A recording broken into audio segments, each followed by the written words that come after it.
Bismillahirrahmanirrahim.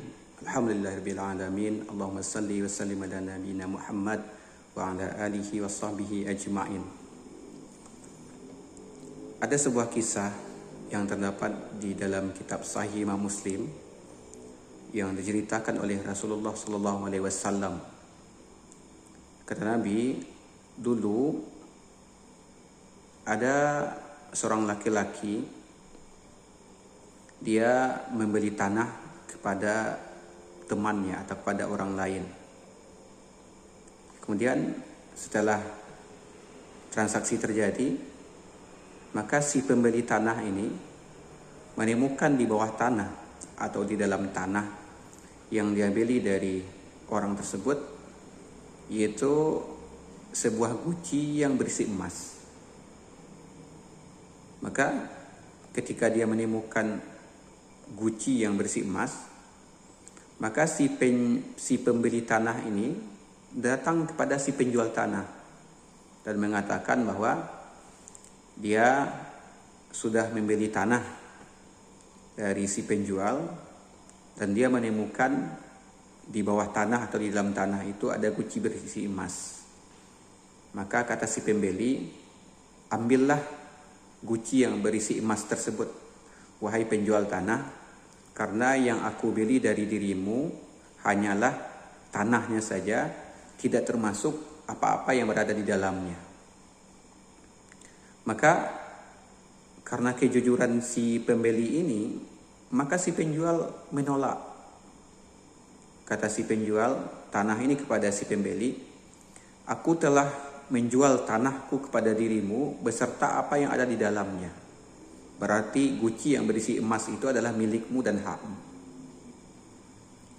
Namun si pembeli tanah tetap menolak untuk mengambil guci yang berisi emas tersebut. Begitu juga si penjual juga menolak untuk mengambil guci yang berisi emas tersebut. Akhirnya mereka berdua mencari seseorang hakim untuk menyelesaikan permasalahan mereka berdua ini. Maka sang hakim bertanya, apa masalah kalian berdua? Maka si pembeli tanah menceritakan kayak gini gitu. Kemudian sang hakim berkata kepada keduanya, apakah kalian berdua memiliki anak? Kata si pembeli, ya, aku memiliki seorang anak laki-laki yang sudah siap untuk menikah. Kata si penjual, ya, aku juga memiliki seorang anak perempuan yang sudah siap untuk menikah. Maka kata hakim tersebut, nikahkan anak kalian berdua, maka separuh emas yang ada di guci itu berikan kepada anak kalian berdua sebagai biaya pernikahannya dan biaya kehidupan mereka berdua setelah menikah, dan separuhnya kalian infakkan dan sedekahkan. Sehingga selesailah permasalahan mereka berdua. Ini permasalahan tentang kejujuran seseorang. Kejujuran seseorang yang membeli tanah dan dia menemukan sebuah guci bersih emas di bawah tanah atau di dalam tanah yang dia beli. Dan begitu juga kejujuran si penjual tanah yang dia menolak untuk mengambil guci yang berisi emas tersebut. Karena dia punya prinsip bahwa ketika dia sudah menjual tanah, berarti tanah dan apapun yang berada di dalamnya, di bawahnya, itu milik si pembeli. Ini bentuk kejujuran orang-orang terdahulu. Bagaimana mereka jujur dan bagaimana mereka berhati-hati terhadap harta yang akan mereka dapatkan. Makanya kaum muslimin harus mencontoh kisah dua orang ini. Bagaimana kita harus jujur dalam kehidupan ini. Dan bagaimana kita harus berhati-hati dalam mencari harta, mencari nafkah, mencari uang. Karena memang fitnah umat Islam ini diantaranya kata Rasulullah adalah dalam masalah harta. Betapa banyak orang yang rajin salat tahajud, rajin baca Quran, rajin salat berjamaah ke masjid, namun berkaitan dengan harta kadang dia keliru, kadang kurang jujur. Bahkan kita temukan ada orang yang rajin salat berjamaah ke masjid, namun masalah hutang dia berat untuk membayar hutangnya, padahal dia sudah sanggup untuk membayar hutangnya. Maka belajarlah kita untuk berhati-hati dalam masalah harta. Begitu juga belajarlah kita untuk selalu jujur.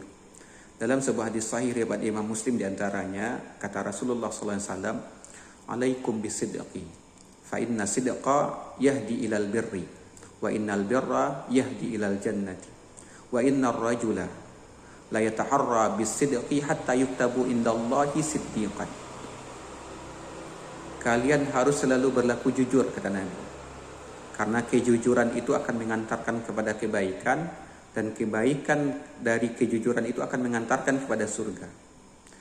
Ada orang yang selalu berusaha untuk jujur, sehingga di sisi Allah dia disebut sebagai siddiq, orang yang selalu jujur.